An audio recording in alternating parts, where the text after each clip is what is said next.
Before we get to the show, we've got a project that we could use your help on. We're writing an audio love letter to college football, and we want your submissions. The question is simple. Why do you love college football? It could be what got you into the game, or who got you into the game, or what keeps you around. Here's how to submit an entry one of two ways. In the show notes, we'll link to our VoiceCast page if you want to submit via laptop or desktop. We'll also put our Google Voice line in if you want to submit via phone.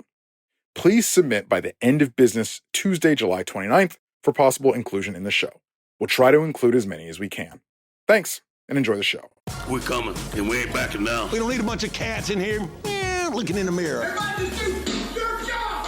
You understand that? Hey, will you shut up? I'm bitterly disappointed with the officiating today. Guys being dudes. And they run through our like through a tin horn, man. We're live. All right, we're rolling in. John, Lauren, Leighton. Welcome to Split Zone Duo Lunch Hour. Hi, welcome to the chat. This is Split Zone Duo Lunch Break. We'll let people fill in for, I don't know, a minute or two, and then we'll talk a little bit about the college football offseason. And Take me through yesterday. Take me through yesterday when you went low, and I mean Scotty Scheffler low. Taking his inspiration. But, you know, golf isn't what fulfills me, Richard. You know? So you blacked out on the golf course yesterday. Shot 77? 76. 76. Excuse me. Besmirching a good name. That's a great man. 70. It was on par 70, so it was more of a 78. But, yeah, I feel like for non-athletes, we have to take the moments that we get where we feel good about ourselves playing a sport. That's fair. That's fair. All right. Richard, let's fire it up. So thank you to everyone who's joined us in the live chat here for College Football Lunch Break. We are recording this on Tuesday, July 22nd. You might be listening to it as a Split Zone subscriber on the 23rd or who knows when. Got a long list of questions in the Split Zone Duo chat. And you can also, if you are joining us in the live chat, put your questions in the live chat comment box, and we will make our best efforts to answer them. Richard, wanted to begin. We have a question. Someone asked, actually, I should have taken down their name. I apologize for not. I'll do that for the next questions. I think that actually this was Matthew B., friend of the show, Matt Bartlett, who asked this question. Your thoughts on conferences eliminating preseason media polls? Matt can report that the American is joining the Big 12 in getting rid of its own preseason poll. What do you think? Just like who cares?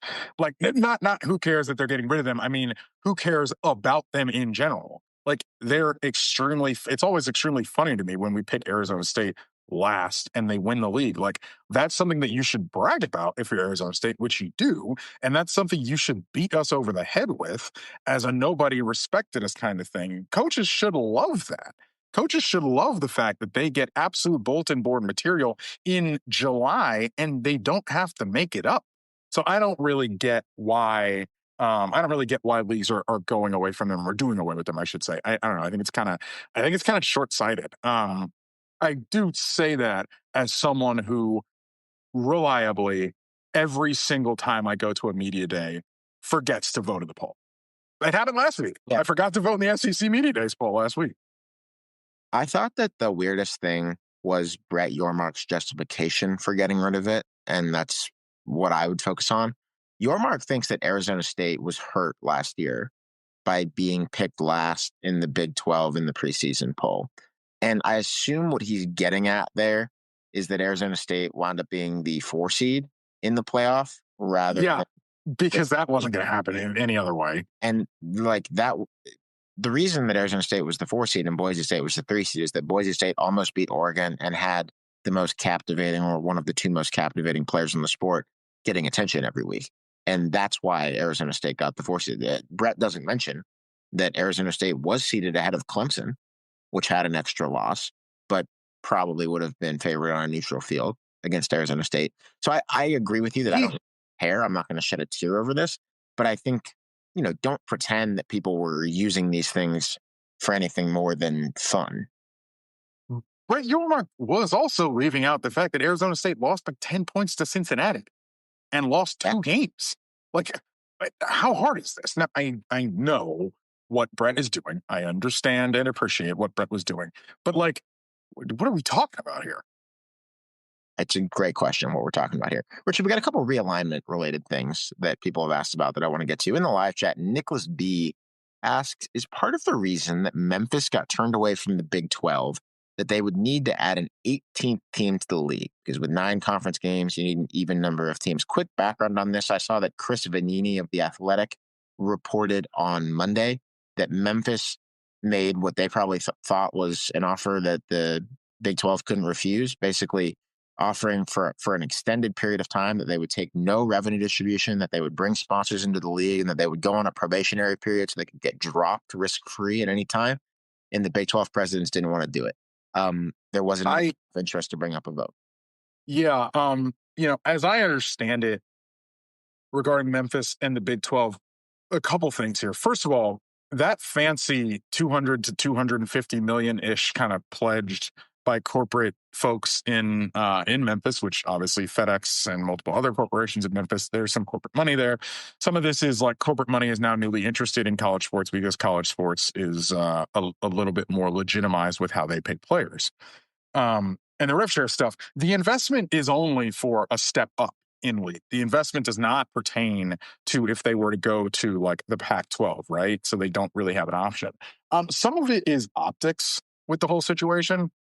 Some of it's like you're a little too desperate about this. You're talking a little too loud about this in general. That is certainly part of it.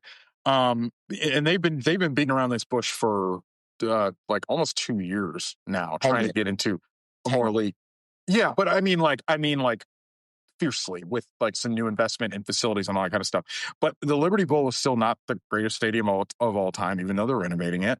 And, obviously they borrow FedEx Forum from the Grizzlies. But other than that, the facilities are not up to snuff, as I understand it. What I do think is really interesting about the fancy $200 million number or 250, whatever it is, I actually heard that number from Big 12 people. Like, I heard that the Big 12 were the people who were floating that number out, not just Memphis trying to show that we're serious. So I think there was an appreciation from Big 12 folks that, hey, they were trying to do like an SMU plus thing with their candidacy for the league. But at the end of the day, and the most salient point that was made to me yesterday was they should have done this in 2019, not 2026, because in my opinion, FBS is something of a closed shop until, at least moving up, I should say, is a closed shop until we do the next round of realignment, which will come around 2030. So conferences are backfilling right now, but until then, Memphis is just going to have to, and I say settle kind of tongue in cheek, like they better run the AAC. Like, excuse me, the AC now we're supposed to call the it. American. Yeah, the American, as we're supposed to call it. Excuse me, thank you.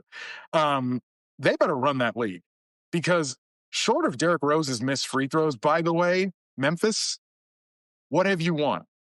That's a question. That's an open question. And I think both of us think Memphis can be pretty good this year. We haven't done our American preview, but I think both of us think they're going to be pretty good this year. But at the end of the day, like, a lot of talk for a team that hasn't won anything. Memphis has won the American once. And in the post-COVID era, they have not appeared in the conference championship game. Just saying. Not advocating for anything as a result of that. But I agree at some point you need a little bit more bite. I think you raised a really good point about looking like you're a little bit too desperate. I think you shouldn't understate, or not that you are, but nobody should understate like how personal some of this stuff is and how much of it just comes down to college administrators feeling the appropriate degree of flattered or like desirous of the schools that they could add. When we had Matt Brown, friend of the program, on maybe a month ago to talk about Sacramento State, we talked about how Sacramento State, Matt made this point, really annoyed certain administrators in the Pac-12 just by how bad they seem to want it. It's like dating. And Memphis has been pretty public about wanting this in the Big 12 since like the Bob Bowlesby era Big 12 realignment stuff that was going on like 2015, 2016, when a bunch of different schools, everyone all the way down to like Colorado State, was sending like brochures, pamphlets to the Big 12 to see if they could get involved. And it doesn't always work that way. And I think part of it is that you sometimes look like you want it too much. Richard, we got a question from Major asking, why did the Sun Belts add Louisiana Tech, a program that currently doesn't seem to be very good at anything? I have a thought about this, but I'm curious why you think the Sun Belt added Louisiana Tech. I was just going to say backfill. Like, Well, yeah, yeah, but yeah, the leagues are okay backfilling right now, and I can't remember if we mentioned this with the Monroe the why ULM is bad episode, but I mentioned, like, it's pretty regionally appropriate for La Tech to be in this league. Completely. And the Sun Belt has built itself to a significant extent around nurturing these kinds of rivalries. Most famous when they added the two biggest blood rivals in FCS, App State and Georgia Southern, more than a decade ago. But they've done versions of this. They've tried to recreate versions of this in the Gulf State. I even think that was part of their idea with South Alabama coming aboard, was that South Alabama would be an interesting companion program to Southern Miss, for example. Regionality, rivalry. There is an existing rivalry, which is why I think a lot of people were surprised that ULM was publicly cool with La Tech coming to the league, because maybe ULM enjoyed the notion that La Tech was below them in the pecking order of the sport. But yeah, it makes sense to me, just because the Sun Belt's whole thing is we make regional sense. We have rivalry. Teams care about having, opponents that they share recruiting and geography with. And so it makes sense to me, as bad as Louisiana Tech has been. Probably got to fire that coach, though. Logan asks, to piggyback on the Memphis talk, do you think we will see the Big Ten and SEC offer partial revenue deals like they did with Oregon and Washington in the next round of expansion? As we know, it's an extremely slippery slope to do the partial revenue thing. I don't know if we'll see it again. I don't know if you want to set that precedent. Obviously, SMU said, we've got a ton of money, we're going to do it. Live radio, look at this diva going off camera. Yeah, obviously the ACC just did it with SMU. But I don't know how much of a precedent they want to set. Hell, it was such a problem in the Big Ten because you basically kneecapped Rutgers.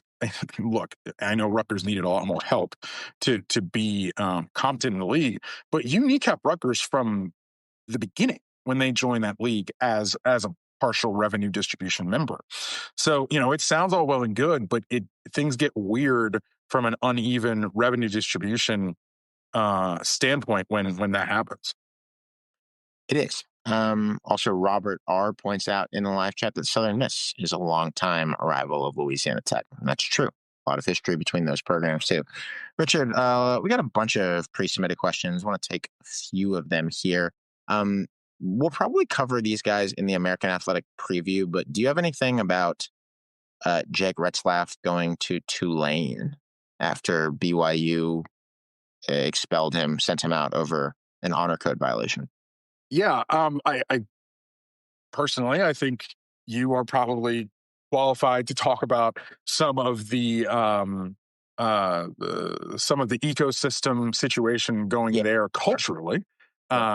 Yes, as your man is a tribesman, and Tulane has a significant amount of tribes members as their So in terms of his lived environment. Sorry, live recording. We've got doors being closed in the background there. In terms of his environment, it is interesting that he's going from definitely the least Jewish place in FBS to possibly the most. People call Tulane Jew-lane. Your words, not mine. I said it. But I mean it lovingly, and I actually think many people who say it mean it lovingly, but maybe don't get too familiar if you think there's a question about whether or not you'd be taken as saying it meanly. So there's that. I think on the field it will probably work out. I don't have any additional information about his exit from BYU. He was accused of sexual assault in a lawsuit that was withdrawn. BYU found an honor code violation, and so he is no longer at BYU. I don't have much additional to say other than that clearly Tulane has not found reason not to have him be part of their football program. Well, Tulane I caution people against trying to glean too much from like a lawsuit being filed or a lawsuit being dismissed or being withdrawn. Not dismissed is the word. Like, I don't know why either of those things happened. And so I'll probably just tread cautiously about it. But it does seem like John Summerall feels like he's comfortable with it or thinks it's not going to be a problem for him to have this guy play football for Tulane. And I bet he's going to be Tulane's quarterback. I'm not so certain. I mean, one thing that we need to keep in mind here is camp starts in a week. So he may not be BYU's excuse me, he's definitely not BYU's starting quarterback. He may not be Tulane's starting quarterback. Now, he's coming in as a walk-on, and, you kind of wink, wink, nudge, nudge at that. He's not technically, allowed to be in the facility as these things go until, walk-on tryouts actually happen. I would imagine there will be some, let's call them workouts with the Tulane wide receivers, for instance, that happen off campus, and Jake Retzlaff happens to be at, you would think. Yes. So I would imagine the money thing I think is curious because I bet that BYU was able to claw back some of the money from him because of the conduct that they found. Now, and I'm literally not even talking about the lawsuit. I'm talking about the honor code violations, which it seems like that BYU as a school was absolute. And as we know about BYU honor code, the things that violate the BYU honor code do not typically violate literal laws of the land. So I think that BYU is probably able to claw back some money from him in the deal anyway. So I'm just curious about how that works with how Tulane is going to be paying him. But yeah, I'm really curious about what it looks like for a quarterback to show up a week before camp starts and try to get the starting job. Obviously, with Darren Mensah out with Tulane now at Duke, they were going to have to figure out something at the quarterback position, but I don't think it's slam dunk that Retzlaff plays. Again, Retzlaff is obviously more of a running quarterback, not exactly Tom Brady through the air. So I'm curious about how this is going to work out. Yeah. In the meantime, we're going to see how it goes. I'm not going to do the treat this like a fun, zany, cool college football ephemera thing, given the circumstances of his ouster at BYU. I don't really feel bad about enjoying players while they're happening, because then you find out that they're named in a lawsuit over sexual assault. But it does feel like this has happened a few times in the last few years in college football, where then I've felt like, maybe I'm just going to stop kind of lightly making an internet character. Alex, nobody is going to hold against you that you didn't know that Jake Retzlaff was going to be. I'm just pointing out, the BYU era is over. The Manischewitz box has been removed from the podcast backdrop, and we'll see how it goes for him at Tulane. Nobody's going to hold that one against you. It was a solemn moment to remove the Manischewitz box from the podcast backdrop, but sometimes you make these decisions. Richard, we've got a bunch more questions here. They're honestly all so good that it's hard to pick which one I want in live radio here. Matt asks here, I'll take one. Matt asks, do we have any plans to attend a week 1 game in person? Yeah, I'm actually going to be at Belichick's opener, which is the Monday night of Labor Day night of Labor Day weekend, week 1. They play TCU in Chapel Bill, as some call it. Yeah, I will be there for that one. That's the week 1 game that I'll be attending. Are you staying in North Carolina for that week after we do the Sports Podcast Festival on August 23rd in Raleigh at the Rialto Theater? No, but the Sports Podcast Festival, August 23rd at the Rialto Theater in Raleigh, will be a great time. We hope you go. We will be there, obviously, on August 23rd for the show itself. I will not be staying in the greater Raleigh area for the week after the Sports Podcast Festival. Again, August 23rd, Rialto Theater. Be there or be square.